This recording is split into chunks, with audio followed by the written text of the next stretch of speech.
Hello, everybody. Thank you for joining today, and welcome to the first annual Word of Mouth Digital Summit hosted by Ambassador.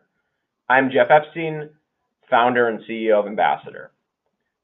We're excited to be sharing all things word of mouth and discussing the importance and really the different aspects of and the rise of authentic relationships for brands, and talking about how to integrate these growth strategies into your overall customer lifecycle marketing.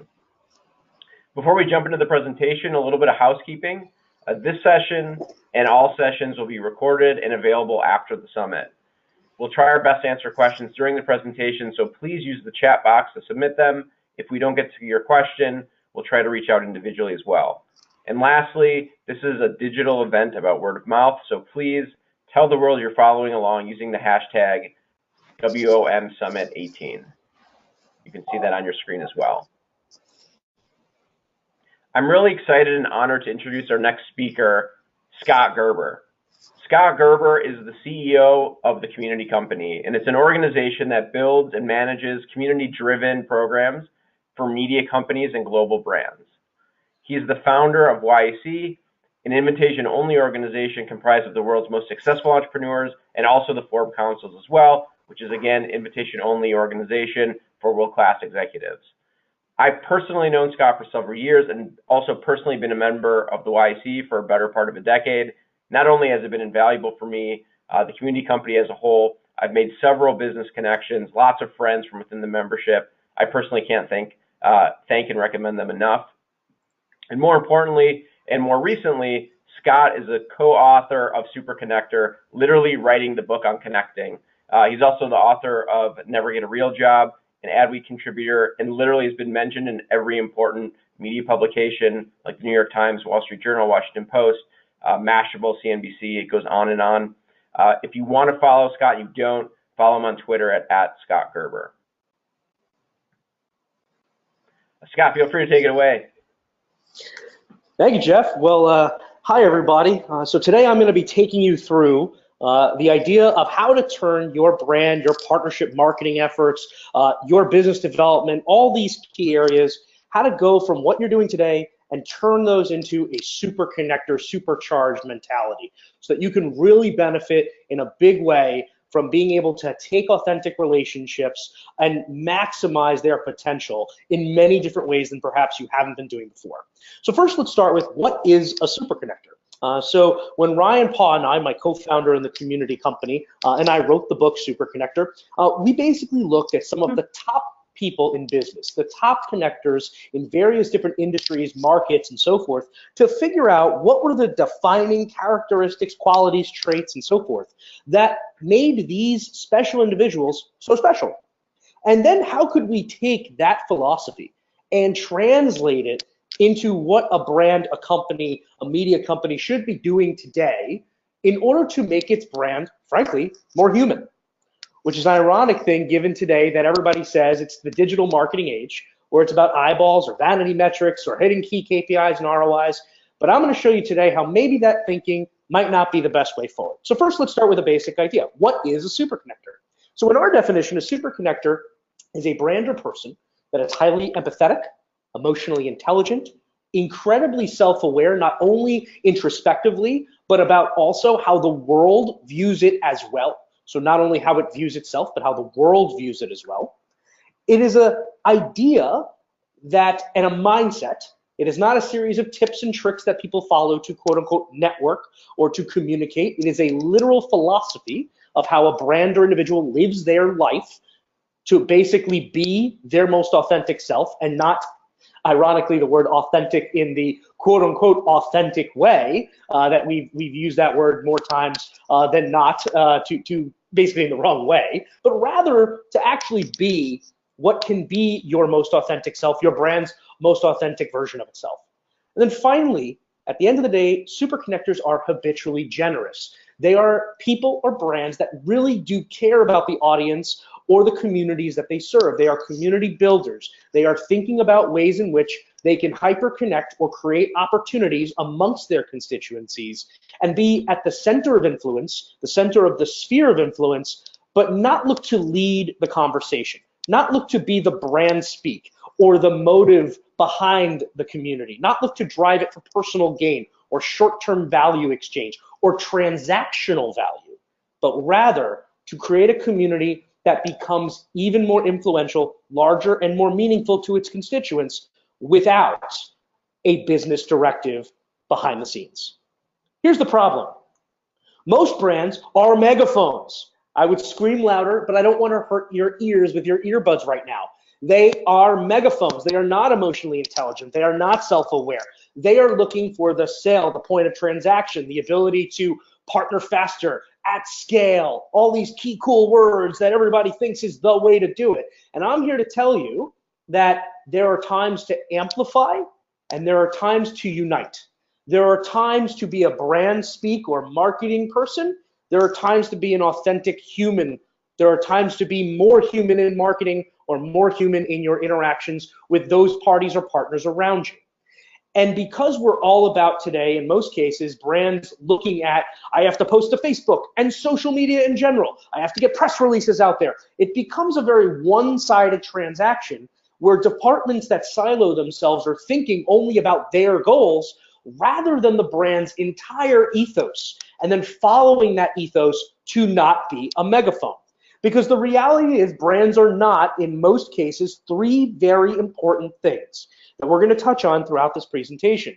They are not curators. They are not people or brands that are looking specifically at certain kinds of people or brands. They're looking at totality. So rather than invitation only or more experiential for a select few, it's more about quote unquote mass market, bigger markets, more expansive markets.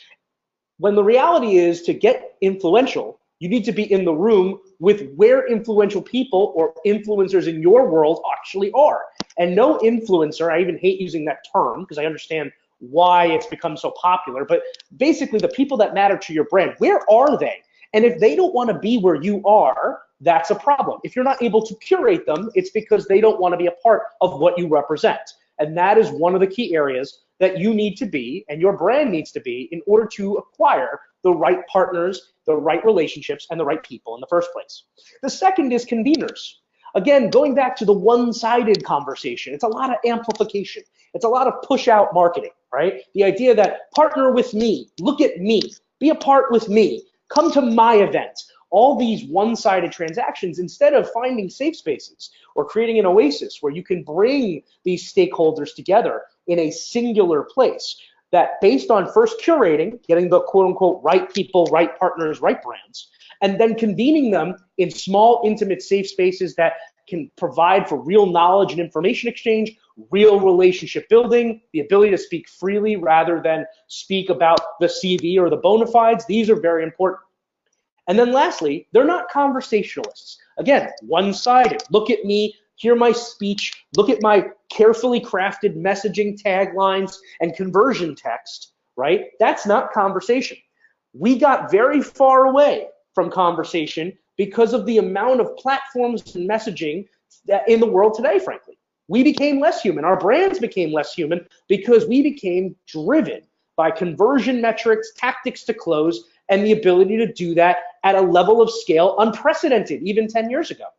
And we lost what makes us human. In fact, if you ask most people that are quote unquote marketers today, would you fall for a lot of today's typical marketing tactics that brands seem to say is conversation? They would say no. So the irony is we think our consumers or our partners or our relationships are stupid. That makes no sense. You need to be co-leading conversations, not driving conversations that the frankly community doesn't want to talk about. You need to be a part of a community, not necessarily in the driver's seat. And you need to be able to have these meaningful conversations that ultimately don't necessarily serve a specific brand purpose, but make your brand, again, the center of a sphere of influence over time. Now, there's a reason why my slides today are so ugly, and I'm sure there are many different people that you're going to watch wonderful presentations of over the course of the summit that have perfect pictures and value-add messaging and all these pretty things. And I like to say that at the end of the day, in my world, it is the pretty, the beautiful, the bells and whistles, the clickbait headlines, and all the other things that have gotten us away from brands and people being connectors because we're so worried about the stuff and being everywhere and being everything to everyone, that we're not actually focusing on what mattered in the first place, which is simple A person meets person B and creates value amongst the two of them mutually beneficially, and builds a long-term relationship. When all of a sudden people were converted into vanity metrics like likes, shares, audience following, fans, all these different things, we ended up getting sucked in to a series of metrics that, one, really aren't our metrics, they were created for us, and two, we fell hook, line, and sinker in a lot of ways for those metrics, and so we started changing what was best human practice in order to, quote unquote, win the gamified worlds we were living in. So I like to say at the end of the day, this is about one key thing, going back to human. Human isn't about all the things, it's about the human interaction. The problem is most brands fall for the second thing, which is finding out that community is not about them. Building community is not about driving these artificial metrics. It's about putting the right frameworks together that are combined of very relevant and meaningful people, meaningful partners, meaningful brand providers for your company into exclusive engagement opportunities that they themselves would not be able to be a part of in any other way. The problem is most brands want to put this on the P&L as a marketing spend or a partnership spend, right? That's your partnership or referral-based marketing efforts. And while it can absolutely live on the P&L there, it cannot be driven by similar metrics because in many cases, your quote-unquote marketing and advertising spends have to deliver a core ROI, whether it's financial, whether it's a certain number of signups. But in the case of community, this is a long-term build, and it cannot be put into your traditional framework for how you look at those KPIs. And so my best advice is to make sure wherever you end up putting these community and connection efforts, that you do not put it under something that will ultimately mess up the value you're trying to create. Because real community is not about your brand. It's not about you. It's about taking your ethos, transplanting it, and showing it off to people who buy into that ethos, and then letting those folks create mutual value in an exchange that you've curated to create that conversation, create that intimacy, create those shared principles, but let the community drive where you're providing the platform and the container. Maybe some moderation and other things, which we'll get into in a minute. Now, I hear all the time, how do you do this? Well, I'm going to give a few examples today, because obviously at the end of the day, to be a Superconnector brand, you have to be able to figure out, well, how do I go about taking the steps where people will actually want to work with me? So first, there's Lego. Lego has something called Lego Ideas. It was originally an online forum experience that would allow consumers of Lego that were very influential in the Lego community, talking about Lego all around the web, to come to the Lego site proper, or various different online social media platforms that Lego owned, or rented, if you will, and basically allowed them to engage about everything from what worked and didn't about their products. What do they want to see? What is something that ultimately was meaningful to them about the Lego experience? This was not a marketing spend on the behalf of Lego. This was about taking millions of conversations happening all over the globe in a million different pieces of real estate and putting them under the brand, putting them under and within the roof and the house of the brand, and co-leading those conversations. The value was in creating the safe space, allowing Lego's key stakeholders to have conversations, build upon expertise, learn from that core audience, ask that audience questions, basically create a mastermind, if you will, that ultimately could make the product better and have a better connection to the end user that they were trying to ultimately create value for. What it wasn't was a buy now. Go buy Lego now. Create a product that you think is great and then buy it now. They stopped short of trying to convert in a metric because they felt that the affinity and engagement they were creating would translate into becoming brand ambassadors to these key stakeholders that they provided this platform to, which would have a fundamental longer-term tail and ROI for them in the form of conversation around the world. This is just one example of how a brand can look at becoming a superconnector, become the glue, become the platform that then has tentacles, almost like spoken wheel, in all the different places that matter to your core consumer or partner or brand partners or anybody else that is a meaningful stakeholder that you want to engage with. Now, I hear all the time, well, Scott, Great, you used a Lego. They're a multi-billion-dollar corporation. Of course they're able to not make something a key marketing spend. That's obvious. Like, that doesn't help me, the smaller business, the mid-market business, the internet startup, the e-com company. And so allow me to take you one step farther down the funnel to an everyday business. The average American diner. Now, a diner is basically a fixture in every single community, probably at least around the United States and in many places around the world. Its core is a place to eat and a gathering. Now, you may say to yourself, if you were the owner of an establishment like this, oh, I don't have budget. I don't have time. I don't have effort. I got to cook the meals. I have to make sure the food is good. But what you don't realize is whether you get it or not, you have a community. You might not be engaging in that community, which can be to your detriment, but there are communities that exist. So how would I take a brand like this, something that is everyday Americana, everyday American small business, not big budgets, not big creative departments, not big referral partnership machines or anything like that, and help this brand to become a much more valued stakeholder in its local environments? Well, let's take an example. So let's say, for example, you are a small town diner in a town of, say, 5,000 people. Well, I would argue that there are certain stakeholders that are the celebrities of your local market. And my argument for that would say be local coaches of high school sports. Now, in order to engage with those people, you can provide them an experience in a very simple and elegant way that allows them to convene, that curates them in the right space, that allows them to have conversations, to make one thing easier in their life. Perhaps it's a special section that every Tuesday night, all the coaches in town are allowed to talk, free drinks all night, free food all night, because you want to gather the teams to strategize for that weekend.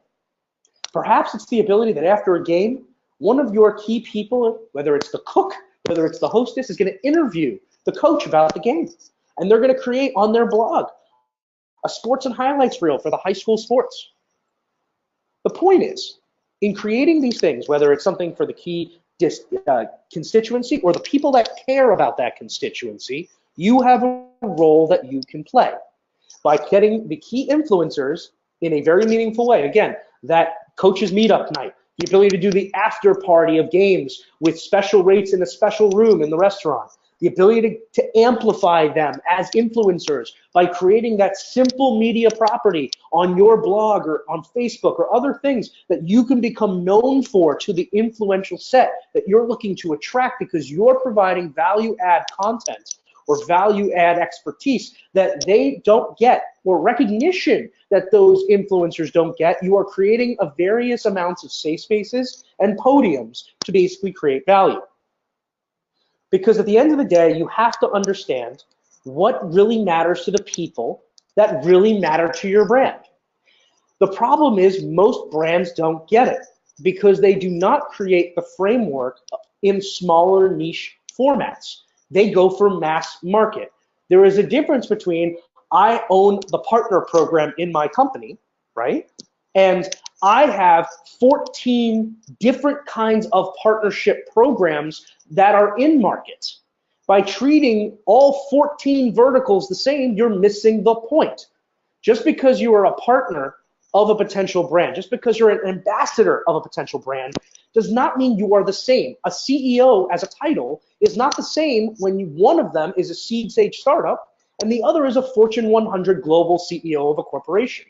They have different goals, different needs, different value sets, different strategies, challenges, and you, as someone looking to create these silos of value, needs to be able to be the safe space, the oasis for these different groups in a smart way. And that's why you have to be mindful of these 4 things. The first is, be human. I hate to say it because it sounds so trite, it sounds so like out there, that somebody has to say this in 2018. But the reality is, if you look at the last 20 marketing messages that you've sent, the last 20 email scripts you've written, do you feel that you're human enough? Do you feel that people instantly see an email script and say, that's an email script? What would happen if you took a little bit of extra time to personalize something instead of, quote unquote, going for the conversion metrics, top of the funnel, bottom of the funnel, middle of the funnel?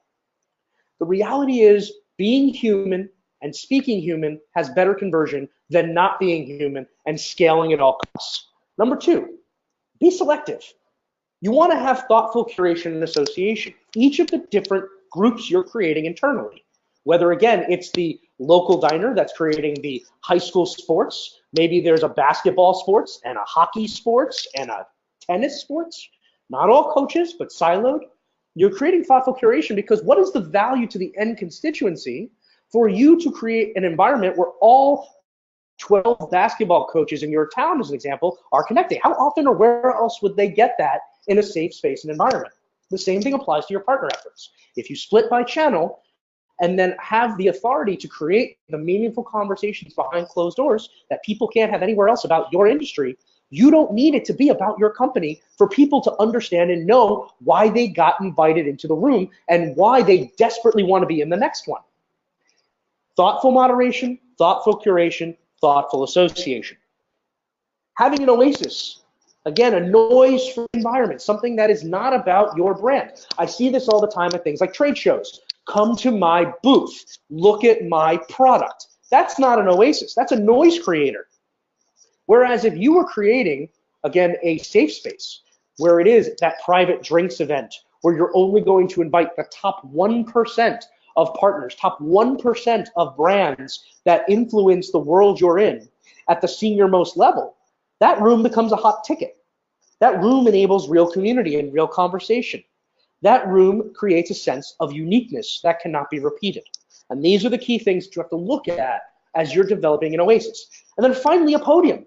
We have these amazing people, whether it is the partnership manager of a company or the CEO of that company, that are all caring about things like personal brand in a day and age where Google dictates who you are to people. If you can be the creator of a podium that enables you to actually speak from a position of authority, where now, again, the coach gets on the high school blog that with consistency for 4 years, that will become the de facto sports blog of your town. It's no different than if you are offering the podium on partnership marketing in your space, the brand's key areas of interest in your space, creating the de facto media property or social media platform that gives these various stakeholders the ability to talk about thought leadership, expertise, key tips and insights, and helps them build accreditation for themselves while at the same time amplifying your brand to other key stakeholders. Now, supercharging your brand by superconnecting sort of takes these and puts it into actionable mindset tactics that I'm now going to take you through. These 4 points are the key. Number one, build associations with curated membership. Again, as I keep mentioning, build a framework. If you have 14 different markets that you have partnership efforts in, build 14 curated associations to start. But if these various verticals are too big, then you probably are not thinking niche enough. You can deliver the same experience to 5,000 groups of people. This does take work, it takes community management, but it can be the same experience but different containers. So again, you might have 25 different kinds of companies within the 14 different verticals. Well, then you might want to look at a scaled grid of 25 different quote unquote associations within each of those verticals. So that again, the partnership manager of the startup versus the partnership manager of the elite 1% Fortune 1 are in 2 separate groups. But by curating their peers around them, that becomes a highly valuable experience, much like why most people join influential groups online and off. The second, you want to have this human-driven oasis strategy that I mentioned earlier, but you want to base it on the right data. Have you surveyed your framework? Once you have these various groups, and again, you don't have to start with 500 groups, start with 2, start with 1. Test different things. Maybe a dinner in a group of 10 people after a trade show off-site that's not on the trade floor. Maybe it's a social media forum like a Facebook group that's privately moderated. But whatever your oasis strategy is, put real care into it and ask the people, what do you want? What would make your life easier? What would make your learning exponential? What would make your experience something that you would tell everyone, but know that most of them could never attend? Use data, survey, think through what makes sense, do small and meaningful benefits that are maximum value to the constituencies. Number 3, a community manager, and I say not a social media manager, needs to be the Sherlock Holmes of discourse. Have someone who actually understands facilitation, whether it be at a live event or online. You want to extract context. You don't want these conversations you're starting to be surface level. You want to get into the meat and potatoes. Again, the things that the clickbait world don't have any part of, that they won't offer outside of a gated world. So it's one thing to say, hey, here's the top tips for partner managers in 2018. I can get that anywhere by Google searching. But if all of a sudden you were asking your partnership managers in an online forum, what is the #1 waste of your time today as a partnership manager in this specific field, and why? The value of being able to save everybody in that experience time makes it so that you get it, and people see that you get it because you've identified a pain point and built conversation around that pain point, even though, by the way, that pain point is not necessarily what your business does or is. And that's exactly the point. You've become an association for that constituency, the container that surrounds that constituency, and the moderator that facilitates that constituency, the co-leader of those conversations, the person or brand that they're going to first think of for over time, the value that can be extracted from that community, and you have not talked about your brand or your goals once. The reason this is different than a social media manager is one key point. A social media manager's job is to amplify brand messaging, have cute quips online, push content externally. It is not to facilitate internal meaningful dialogue. That is a very different skill set. I'm not saying all social media managers can't do it, but in my experience, it is not the same thing, and I would highly advise that you are going to be looking for self-aware, emotionally intelligent, empathetic people that have strong abilities to facilitate and converse on subject matters they know and don't. And then finally, amplify the expertise and ethos with your own contributor network. In this day and age, content is king.